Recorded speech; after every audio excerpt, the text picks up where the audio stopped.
Hi there. Okay, video number 7, the terminal. Right, let's move over to the platform. Now the terminal, let's remove this. Can you remember how we can get to the terminal? We can look at the view, we can go down to the terminal and choose this little icon here, or alternatively we can click on this little icon next to the navigator icon.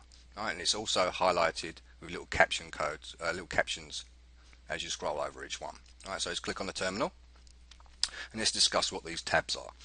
Okay, the first tab is the trade tab, and in the trade tab you will see your live orders and your pending orders, and from this from this trade tab you can actually set your take profits, your stop losses, or your trail stops, or you can also go ahead and close trades from this section as well. And in this section you will see the balance, the equity, and the free margin, and we will talk about the equity and the free margin in later videos in this module. The next one is the account history. And account history is just like your banking account history. Alright. With this one it will tell you the date and time, where your stop losses and take profits were, when it closed, and the amount of profit that was accumulated or not accumulated. The alerts. The alerts comes up. I don't think I've actually seen anything come up in this box before, but mainly it's the journal.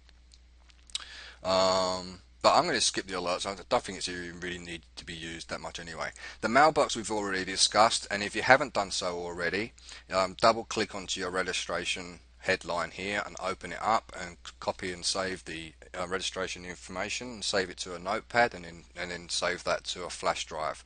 Okay, so you can come back to it later just in case you need to reinstall the trading station again, or you need to install it on a different PC and you can go back into your same account with a different PC.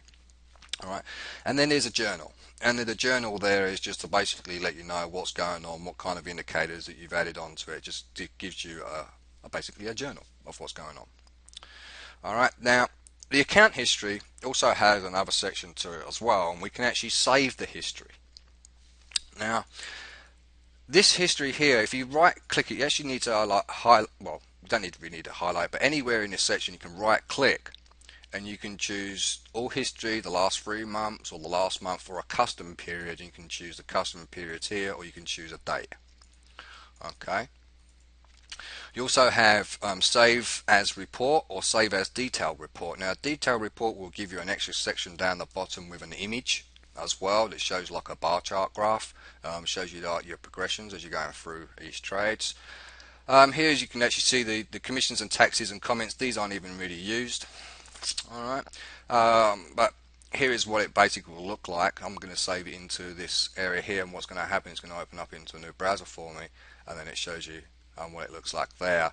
And if I can go on this one and choose save as detailed report and click on save, you'll then get like an image with all of these kind of details down the bottom.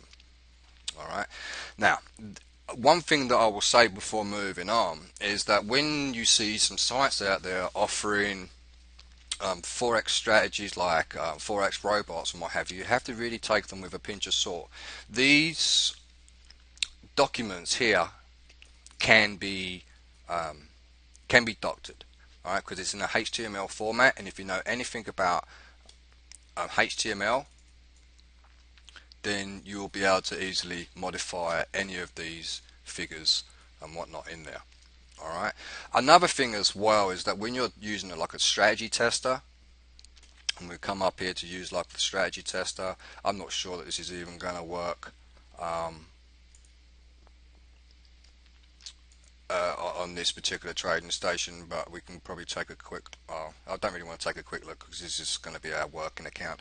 But what will happen is that on the report you will see like the numbers. It will say like 1 2 3 4 5 6 7 8 9 10. It won't really have like a ticket number next to them, and then you'll see loads of blank spaces and then a figure next to it. It's a little bit confusing, but maybe we can show you a little bit later on in some other videos what a bad Forex report looks like. Alright, but so yeah, so we'll save that for another time.